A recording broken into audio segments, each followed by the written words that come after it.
Olá, eu sou Viviane Cesarino e este é o Vossa Excelência à Memória. É necessário entender que a velhice não é doença. Essa frase do nosso entrevistado de hoje foi dita no início dos anos 2000, quando a pauta da terceira idade não era comum e pensar políticas públicas para essas pessoas, muito menos. E o que o nosso convidado fez? Abriu uma ouvidoria aqui na Câmara para os idosos e colocou o debate dentro do plano diretor.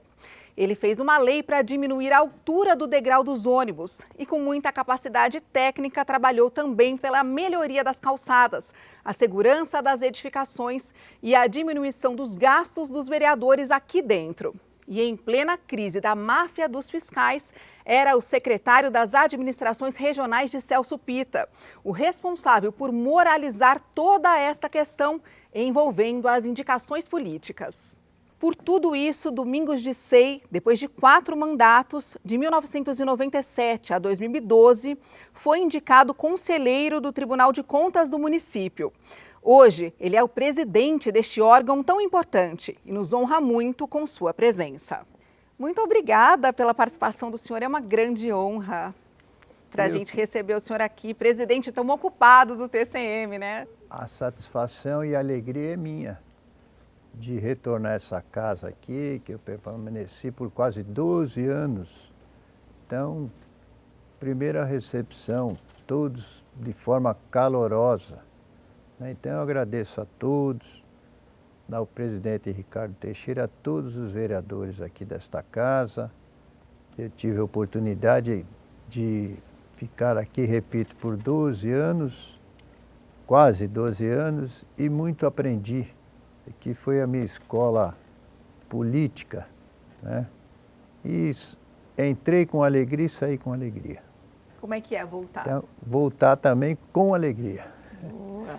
É os 3 A, sempre de alegria. Quando o senhor chegou, o senhor foi eleito, né, em 96 com 45.945 votos, uma excelente votação. O senhor era administrador regional antes de ser vereador, né? Isso, porque hoje é a subprefeitura, fui administrador regional de Ipiranga por 2 vezes, né? E substituí o vereador Oswaldo Gianotti, de saudosa memória, e permaneci aqui por 4 mandatos. E esse trabalho dos idosos que eu comentei, presidente, aqui na abertura, o senhor já tinha começado alguma coisa por lá, né? Pelo Ipiranga, fazendo o centro de convivência, pensando essa questão da terceira idade, que não era, gente, vamos falar, uma pauta comum como é hoje, né? Que a população está envelhecendo muito rápido. Exatamente. O Ipiranga tem essa característica porque ele tinha muitos idosos, né? Mesmo naquele tempo, 2000, então essa pauta não era uma pauta tão, vamos dizer, festejada. Era uma pauta esquecida. Escondida. Bem escondidinha. E nós tivemos, aí naquele momento, tivemos a ideia, junto com a minha equipe, de formar uma sala do idoso na subprefeitura. Então ele entrava e tinha lá um chazinho, uma bolachinha e falava o que ele queria ou não. Quer dizer, um atendimento especial.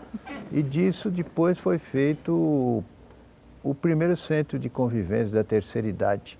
Aí começou a coisa a evoluir, porque foi feito baile, tinha bailinho, tinha o encontro, aulas de saúde. E a principal reclamação sempre naquele tempo, aí volta de 1993, 94, era o degrau do ônibus. E eu comecei a estudar o degrau realmente, né? Minha formação é de engenheiro, comecei a ver que um degrau tinha quase 60 centímetros. Como é que um idoso sobe o degrau? Tem jeito. E dou mais uma informação. O idoso, quando ele desce, mas ao descer o degrau é onde ele cai. E são muitos, olha, é muito acidente. E não é que ele quebra a perna, nada, não, é o braço. Porque quando ele vai, ele quer fazer com o braço. Então, imagina descer 60 centímetros se é idoso, né? Agora que eu já estou idoso, eu vejo a dificuldade. É dura, tem que mudar isso. Então, né? essa questão o senhor ouviu lá antes de trazer para cá? Aí eu vim para cá e eu comecei trabalhar forte, forte, forte nesse projeto aí, que era o degrau do ônibus. Visitei as empresas de ônibus, verifiquei, perguntei, esmiucei e falei, não, o degrau tem que ser o piso baixo. De tanta luta, veio o piso baixo, né? Mas ainda existe o degrau até hoje. Entrou depois tem o degrau do ônibus, mas já amenizou. Melhorou muito. Melhorou um pouco e a nossa luta ainda continua. É a Lei 12.621 de 98, obriga fabricantes de 98. ônibus a fazer veículos com piso baixo. Agora sim, presidente, Celso Pitta, prefeito, vetou. E aí? O prefeito vetou, veio para a Câmara e nós derrubamos o veto. Foi derrubado esse veto. Mas é que é uma coisa grande, em São Paulo tem quase 15 mil ônibus. Nessas mudanças que cada 10 anos muda o ônibus, né? Tem que ser, o ônibus não pode ter mais do que 10 anos de uso. Foi melhorando, né? Os fabricantes também tendo essa consciência e também veio esse tema do idoso, né? O idoso tem que ser melhor tratado, tem que ter um tratamento não só de convivência, mas um tratamento fora também, uma política pública segura e que transforma o idoso, ele andar na rua com segurança. As empresas, elas também não gostaram muito no começo, elas resistiram, né? Alegaram muito, custo alto, não Exato. queriam cumprir isso, Não né? queria cumprir essa lei, de jeito nenhum. Mas a lei a gente tem que ter a paciência aqui na Câmara. Você vai indo, um ano atrás do outro, até você conquistar. Não se faz nada com pressa. Poder público, ele tem o seu tempo, né? É diferente do outro tipo de, vamos dizer, o particular tem um tempo para conquistar a coisa. O poder público é um pouco mais lento porque ele tem o tempo dele. E essa questão do idoso, o senhor começou a trabalhar para colocar até no plano diretor, né? Além No da plano sala que o diretor, senhor além abriu da aqui. sala. O meu primeiro projeto aí, se você permite falar, Claro. foi a ouvidoria do idoso na Câmara Municipal de São Paulo. Foi a primeira Câmara do Brasil com ouvidoria do idoso. Não tinha. Aí começou a vir gente aqui também, viu? Tinha a salinha lá com a mocinha que atendia, muito bem, atendia as pessoas idosas, o chazinho, a bolachinha. É uma maravilha. Uma delícia. Uma delícia. E tinha e perguntava onde é que é. Começaram a vir para a Câmara também. E no plano diretor, o senhor conseguiu trabalhar por essa questão também? Sim, sim. Eu tenho até um projeto que obrigava em toda a subprefeitura a ter uma sala de idoso. Porque eles, antigamente, né? Hoje o tempo mudou porque foi evoluindo. Hoje não tem mais tanta frequência na subprefeitura em virtude digitalizou. É ou não é? Foi digitalizando. E minha luta ainda continua, porque um bom projeto é você, sabe, ensinar o idoso o alfabeto digital. Eles precisam saber disso, porque senão engana o idoso, nada. Mas eles estão espertando. E aí, presidente, logo em 98, o senhor já foi para a secretaria, né? Para ser Foi para a secretaria para ser o secretário das administrações regionais, do Celso Pitta. Celso Pitta, exatamente. Fui escolhido para ir lá fazer, porque tinha a máfia dos fiscais. As denúncias estavam pipocando. A denúncia pipocava para lá e para cá. A gente foi tentando pôr ordem, colocar. Fizemos um bom trabalho. Eu acredito que eu fiz um bom trabalho, até porque tive alguns elogios, tanto de amigos, mas alguns inimigos também, então foi bom. Não, isso que eu ia falar, a imprensa elogiou o senhor, ó, até anotei aqui, né? Que o senhor fez uma mudança significativa para aquela época. O senhor trocou os antigos administradores indicados por vereadores por engenheiros e arquitetos de carreira. Todos de carreira. Na tentativa de acabar com a corrupção, né? E o senhor foi muito elogiado pelos jornais por prestar esse auxílio no momento que todo mundo mais precisava dessa moralidade, se é que pode se dizer assim, né? Mas teve resistência?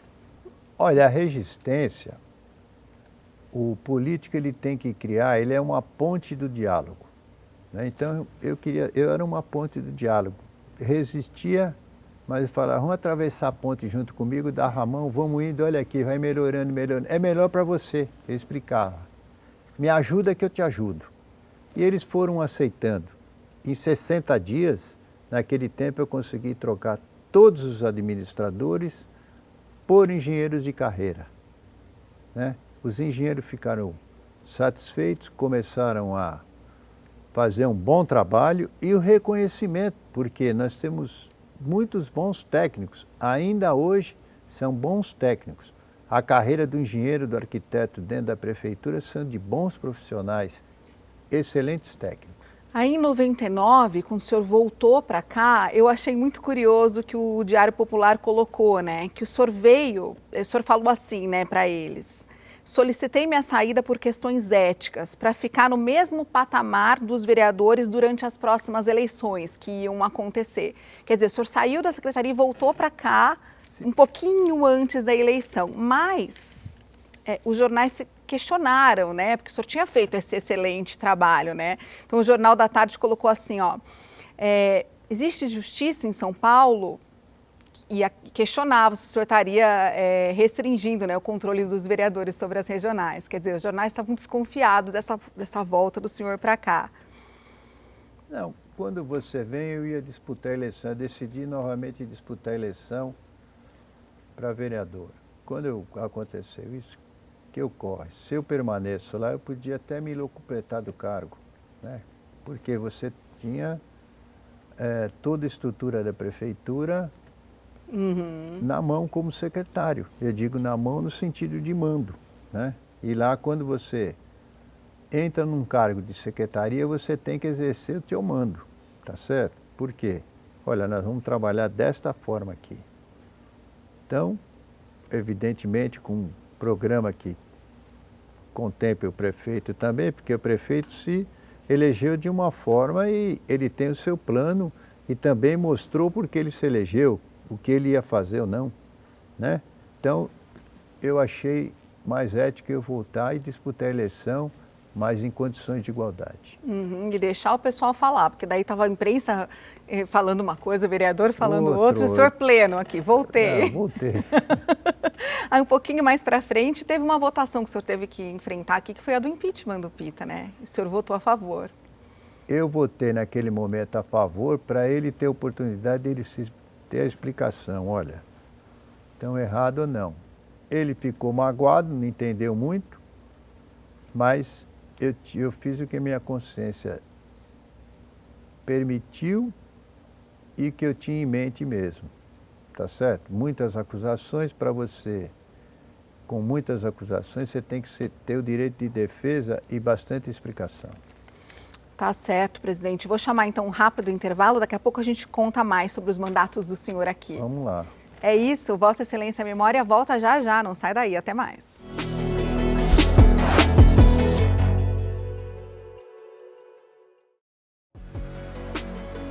Para assistir a outras edições do programa Vossa Excelência a Memória, aponte seu celular para o QR Code que está aparecendo na tela e acesse nossa playlist do YouTube.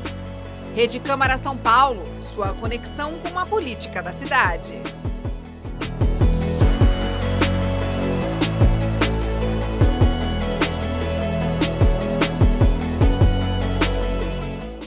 De volta com Vossa Excelência Memória nesse programa muito especial que recebe o presidente do Tribunal de Contas do município e ex-vereador aqui da Câmara Municipal de São Paulo, com muito orgulho por 4 mandatos, Domingos de Seio. Antes da gente passar para esse próximo mandato do senhor, esse segundo mandato a partir de 2001, eu só queria lembrar de uma fala de Nicéia Pita, que era a mulher do Celso Pita, uma entrevista que ela deu, dizendo que o senhor era o único vereador honesto aqui da Câmara. A Nicéia falou isso, né, também, mas aquele momento era um momento muito, nossa, uma coisa confusa, né? Confusa, uma coisa muito distorcida, não sei, a gente não tem até um termo que possa esclarecer todo mundo isso, mas foi um momento lá, eu fazia a minha parte, sempre procurei andar de forma correta, tudo, e ela disse isso, não sei, também no momento que tinha essa saída do Pita da Câmara, essa coisa, ela também fazendo grandes acusações contra o prefeito, contra vereadores, contra todo mundo. E não sei porque disse isso também, mas nunca perguntei a ela também. O fato é que foi uma época desgastante, né, para o senhor. Muito desgastante, né? Da política paulistana. Nem merecia isso a política, tanto desgaste, tanto porque você acaba se voltando só a isso e não vê os mais necessitados, o que realmente a cidade precisa de zeladoria, todas de obras, de saúde, acaba esquecendo e ficando, né, desgastante, né? Não é nada produtivo, é uma coisa improdutiva isso, tantas acusações. Bom, vamos falar então desse mandato a partir de 2001, que o senhor seguiu nessa cruzada de moralização, mas dessa vez olhando aqui para dentro, né? O senhor falou assim para o Diário Popular: é preciso cortar a própria carne. Se um vereador quer mandar cartão de Natal, que o faça com o seu salário. Isso aí, naquele momento também, nós atravessamos na cidade de São Paulo também um problema também de orçamentário. Era muito curto. Se você for verificar, o investimento na cidade era mínimo, era muito pequeno o investimento. Não existia um investimento grande na cidade de São Paulo como está acontecendo agora. Então, sem investimento, a cidade não progride, você não tem obra, a política pública ela é esquecida, né? Então, naquele momento, falei, a Câmara também precisa auxiliar, vamos gastar menos, vamos mandar menos cartões, vamos todo lugar. Então, quando você faz economia é uma regra, vamos fazer geral, nós não vamos fazer. Então, falei, vamos cortar um pouquinho da própria carne também, porque nesse momento faltava investimento. Uhum. E aí, presidente, eu observei que passando a Marta, né, veio Serra, o senhor foi vice-líder do governo. Isso. Veio Kassab e foi onde o senhor concentrou a maioria das leis para a cidade que o senhor fez, né? A primeira delas, super importante, que era a questão das calçadas irregulares, que o senhor pegou muito forte. O senhor queria deixar essa punição mais rigorosa, o senhor queria multa para quem não cumpria essa regra das calçadas, né? A calçada é de suma importância na cidade. Vamos voltar aos idosos. Sabe quantos acidentes nós temos de calçada por ano? Mais de 100 mil. Meu Deus. É muito. Se você for verificar isso, é muito. Por quê? Ninguém se preocupa com a calçada esburacada. O desnível que tem, às vezes, de uma calçada para outra é uma coisa horrível, é grande.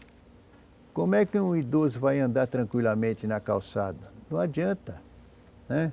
Você está pondo ele em risco, né? Criando uma situação de risco para o idoso. E isso não é nada bem, né? Ele acaba se acidentando. Quando você se acidenta, o idoso que tem é prejuízo para o erário. Tá certo? Por vezes ele é trabalhador. O idoso hoje trabalha. Sim. Tem sua aposentadoria baixa, ele quer ganhar um pouco mais, vai trabalhar depois que para de trabalhar, volta e retorna ao trabalho. Então, olha quanto custa isso para o município, tá certo? É resgate, é hospital, tá certo? Problema social, tudo isso, todo esse conjunto é um desgaste e um prejuízo ao erário. Então, nós temos que cuidar das calçadas. Até hoje, nós cuidamos mal das calçadas. As calçadas são mal planejadas e mal cuidadas.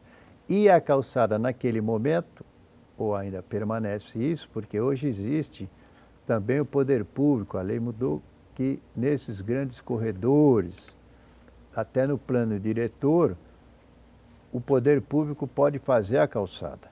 Ele pode executar a calçada, mas por quê? Para evitar acidente, justamente isso.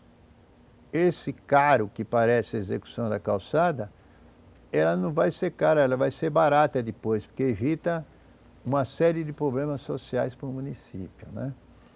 E o proprietário, ele é o responsável de manter sua calçada como? Limpinha e também bastante conservada, sem nenhum buraco. Quando você põe buraco para o idoso, é terrível.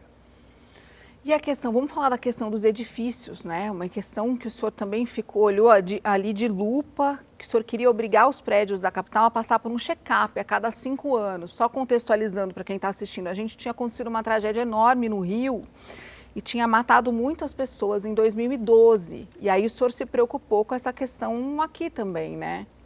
Preocupei de fazer o check-up das edificações. Check-up das edificações, eu fazer cada 5 anos, verificar como é que está a edificação, como é que não está, tá certo? Por vezes a Marquise, que é uma laje que ela, por vezes, parece de abrigo para o idoso, de abrigo para o homem de rua, quantas que caem na cidade até há pouco tempo também. Outro dia matou uma pessoa aí, não faz nem muito tempo não. É verdade. Fez o quê? Caiu, teve lá muita chuva, umidade, não se faz a impermeabilização dessa pequena laje que é o avanço, né?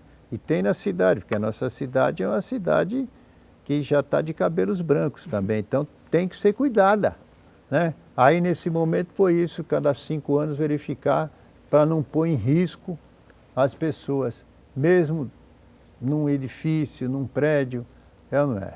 Você vai verificar, se você fizer o check-up, você não faz o check-up como Previne, completo. né? Exatamente, como a VCB, que é a vistoria do Corpo de Bombeiros, etc.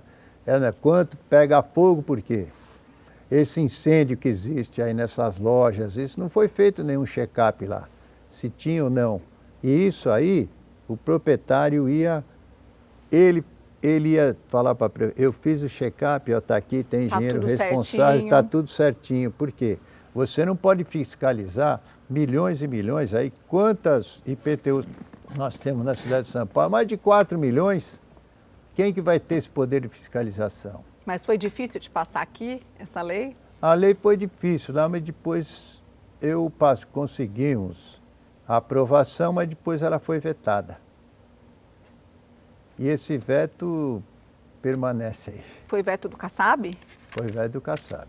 Na época do Kassab teve também a questão do entulho, né? Da multa que o senhor queria aplicar. A multa de entulho também, a multa de entulho é um problema, né? Inclusive para quem é grande, para a Sabesp, Eletropaulo na época, né? Todo mundo tinha não é que eu queria multar, essa infração era para evitar isso, porque o entulho é um problema de enchente e o prejuízo que dá para o município, joga um entulho aqui, ali, quem recolhe? A prefeitura, quem paga? Somos nós.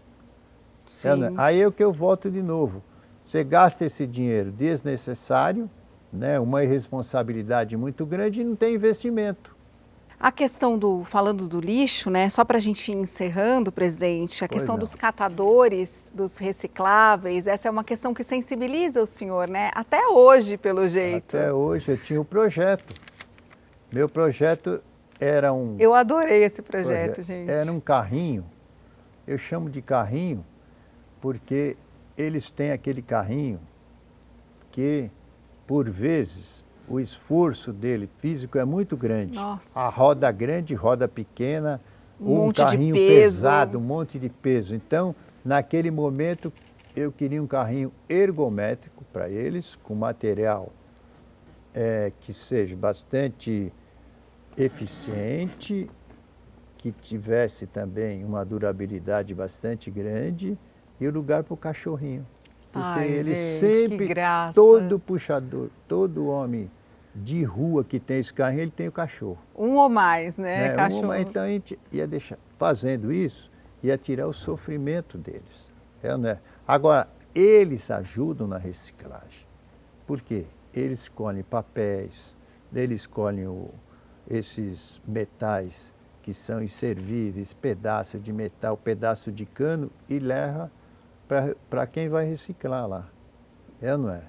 Esse aí, agora que eu também lá como no Tribunal de Contas, eu tenho uma auditoria que a gente está verificando como nós vamos fazer uma auditoria transversal, que ela não é uma auditoria direta, né, de saúde, não, é uma auditoria diferenciada, para a gente verificar como podemos ajudá-los, como formar uma política pública para esse pessoal que são uns trabalhadores, por vezes doentes, por vezes não, por vezes por necessidade. Mas a gente tem que ajudar, tem que chegar lá na ponta e ajudar. Presidente. Parabéns por essa iniciativa, viu? A gente está chegando no finalzinho, eu peço desculpa que não deu tempo de falar todas as leis bacanas que o senhor fez aqui. Foi muito tempo, né, de trabalho. E eu queria terminar perguntando o que de mais importante o senhor levou dessa casa para um órgão especial como o Tribunal de Contas. O senhor já falou do A da alegria, mas o que mais que o senhor levou daqui? Não, aqui é uma aprendizagem bastante grande. Quando você passa aqui, esse aprendizado, eu volto a falar de novo, me deu uma base bastante grande quando cheguei no tribunal. Quando fui questionado aqui, para o tribunal você é questionado nesta casa. Uhum. Eu, graças a Deus, eu fui por unanimidade, sem nenhum voto contrário aqui, fui para aquela casa. E lá é uma casa que a gente verifica o quê? O gasto público. Ela tem a chave do cofre. Então, aqui foi um aprendizado bastante grande. Chegando lá, tudo que eu aprendi eu comecei também a implantar e procuro fazer o melhor possível para quê? Para economizar dinheiro do erário. Sempre minha cabeça é essa. Adorei. Obrigada, presidente. Obrigada por ter vindo. Obrigada pela honestidade com que o senhor tratou todas essas questões aqui dentro, elogiadas aí pelos jornais, pelas autoridades também. Foi uma grande honra entrevistar o senhor. Muito obrigada. E volte sempre aqui para visitar a gente. Sempre sim. Volto a falar da alegria. Eu volto sim e muito obrigado pela oportunidade. Agradeço a todos aqui. Todos os vereadores, o presidente, todos os funcionários, todos os assessores. Muito obrigada. Tá bom? Obrigada para você também que ficou com a gente até agora. O Vossa Excelência Memória volta na semana que vem. Tchau.